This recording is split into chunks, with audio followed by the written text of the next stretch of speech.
చేసినట్లయితే నేను కూడా అజ్ఞానంలోనే ప్రయాణం చేసి అహం అనే మూఢత్వ భక్తి చేత వినాశాయ నరకం ధ్వంసప్రాప్తి, ఆ నరకం కొని తెచ్చుకోవాల్సి ఉంటుంది. నేను వెళ్లే మార్గం, నేను చేసే భక్తి ఏంటి అనేది తెలుసుకుని చేయాలని మీకు రాసించాను. మమ్మీ డాడీ నేనేమీ అల్లరి చేయలేదు, వచ్చే భక్తులు ఏమీ దీవించారు అని అడిగాను అని తల్లి గారిని మరొకసారి ప్రశ్న వేశాను. అప్పుడు మా మమ్మీ చెప్పారు, అరే పడవేధవ, మీ డాడీ శ్లోకాలు చదువుతారు కానీ వాటి యొక్క భావాలు తెలియరా అన్నారు. ఎప్పుడైతే ఈ విషయం మా మమ్మీ చెప్పారో, శ్లోకాలు చదువుతారు కానీ వాటి యొక్క భావాలు తెలియవో మమ్మీ అని అన్నాను. ఒరే విధవ, ఎవరికీ తెలియదురా, మీ తాతకి కూడా తెలిసేది కాదు, శ్లోకాలు చదవడమే తెలుస్తున్నారు. అప్పుడు అనుకుంటే వాడిని వీళ్ళు చదువుతారు కానీ ఏం చదువుతున్నారో వారికి తెలియదు. అధునా వేదము 3:19 శ్లోకం ఏం చెప్తుందంటే, అజ్ఞానం అహం భవతి ధనం దేశకృచిత భగవాన్ మోక్షం దేవో భవతి. అజ్ఞానం చేత చేయించినట్లు నీ మూఢత్వ మోక్ష మార్గం ఎక్కడికి త్రోవ తీయించినదో మీకు తెలియదు అన్నారు. బైబిల్ చెప్తుంది, యోహాను సువార్త 12వ అధ్యాయం 35వ వచనం చివరి భాగంలో, చీకటిలో నడుచువాడు తాను ఎక్కడికి ప్రయాణం చేస్తున్నాడో వాడు ఎరిగడు. వేదాలు చెప్తున్నాయి, అజ్ఞానం అహం భవతి, తెలియలేక చేయించినటువంటి మూఢత్వ భక్తి ఎక్కడికి మార్గం తీస్తుందో తెలియదని చెప్తుంది. నిజమే,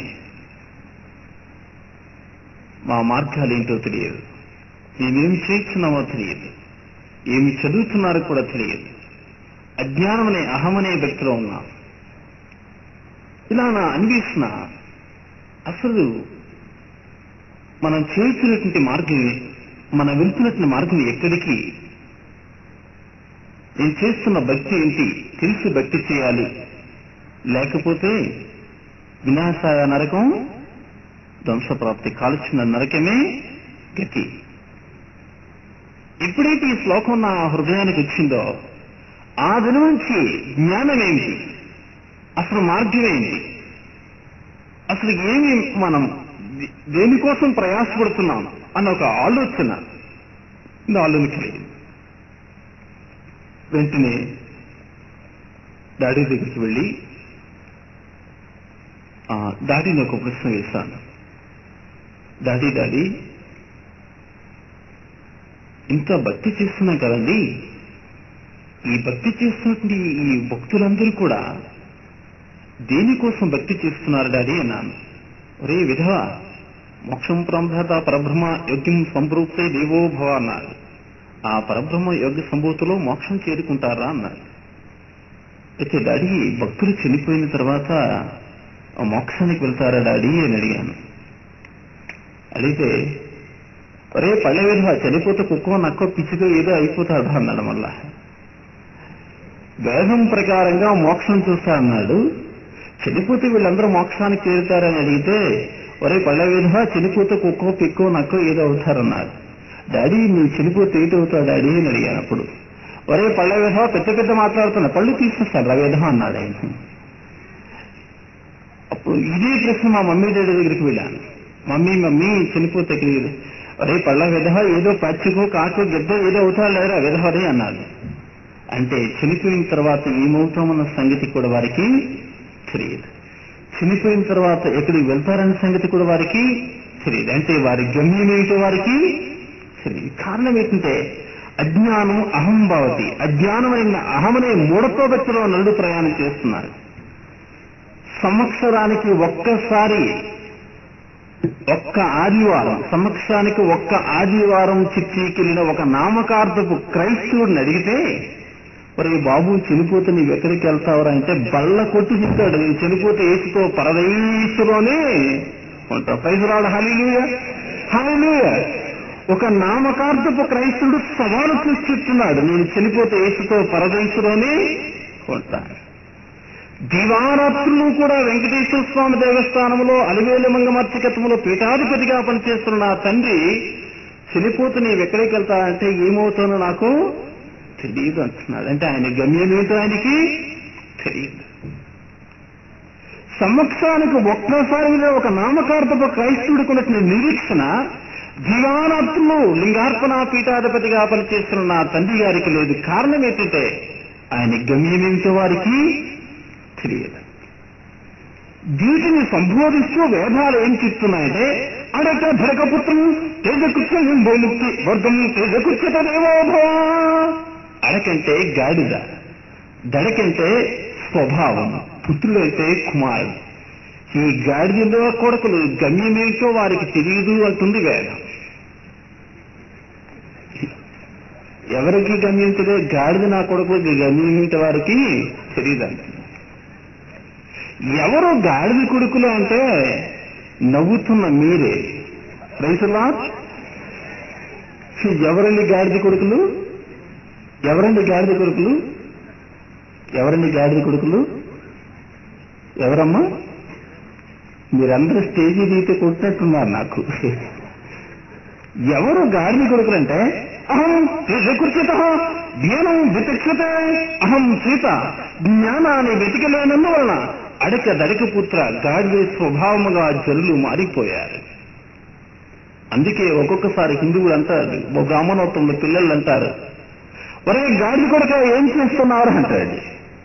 ఒకసారి మా డాడీ చదువుకోమని చెప్పారు నాకు. నేను చదువుకుంటా టీవీని నా ఫ్రెండ్స్తో తిరుగుతున్నాను. వేగంగా త్వరగా వచ్చి పరిగెత్తుకుంటూ వచ్చి ఒరే గాడిద కొడుక ఏం చేస్తున్నారు అన్నాడు.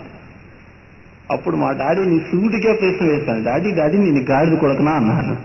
ఒరే పల్లె విధమో నువ్వు నా కొడుకు ఏంట్రా బాబు అన్నాడు. చెప్పుడు అంటే గాడిద కొడుక నువ్వే కదా డాడీ పిలిచావని అడిగాను. నాయనా నువ్వు గాడిద కొడుకు కాదు, నీ స్వభావం గాడిద వంటిది అన్నాడు. రైతులాడు హల్లెలూయా. అలాగే మీరు ఇప్పుడు నవ్వారు. నవ్వినప్పుడు నేనేం సమాధానం ఇచ్చంటే మీరే గాడిద కొడుకులు అని అన్నాను. ఎవరు గాడిద కొడుకులు అంటే ఎందుకు గాడిద కొడుకులు అన్నా తెలుసమ్మా? మీరు ఎందుకు నవ్వారో మీకు అక్కడ జ్ఞానమును గ్రహించలేదు. జ్ఞానమును నిజంగా గ్రహిస్తే నీవు నవ్వవు అని ఎవరు చెప్తున్నారు? 4 వేదాల్లో 108వ ఉపనిషత్తు ముందోపుకు ఉపనిషత్తు చెప్తుంది. అడక దడక పుత్రం తేజకృత్యం జ్ఞానం అద్భురాయత నమః అని. అంటే గాడి స్వభావం చేత జ్ఞానమును గ్రహించక అజ్ఞానములో ప్రయాణం చేస్తున్న వీరు గాడి కొడుకులు అని బైబిల్ ఏం చెప్తుంది? మీరు పశువులు అంటున్నది. మీరెవరమ్మా? మీరు పశుప్రాయులు. మీరెవరండి? పశుప్రాయులు. ఎక్కువ క్రైస్తవులు గృహాల్లో పిల్లలు ఏమంటారు? ఎవరో పశువు అంటాడు.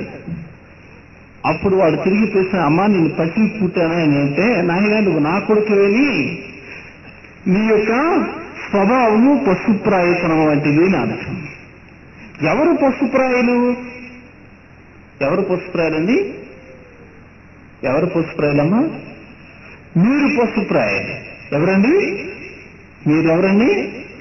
చెయ్యి మరీ ఎత్తి చూపిస్తున్నాను కదండి మిమ్మల్ని. చూడండి, ఇర్మియా పుస్తకం 10వ అధ్యాయం 8వ వచనం. ఇర్మియా 10వ అధ్యాయం 8వ వచనం. కేవలము అమ్మ చాలు, మనల్నిద్దరిని కొడతారు ఇక్కడ, చాలా జాగ్రత్త. జనులు కేవలము పశుప్రాయం. ఎవడ్రా బాబు ఈ పళ్ళ మీద ఎక్కడి నుంచి వచ్చి మమ్మల పశువులు అంటున్నాడు ఏంటని నన్ను కొడతారు. పశువులు చదువుతున్నా కాబట్టి నిన్ను కొడతారు, జాగ్రత్త. ఎవరు పశుప్రాయులు? జనులు కేవలము పశుప్రాయులు. ఎవరు పశుప్రాయులు? 14వ వచనంలో జవాబు ఉంటుంది. 14వ వచనం, తెలివిలేని ప్రతి మనుష్యుడు పశుప్రాయుడు. పైసలోని హల్లెలూయా. ఇప్పుడు ఈ అంకులు గారిని కొట్టరండి, తెలివి చక్కగా చెప్పారు.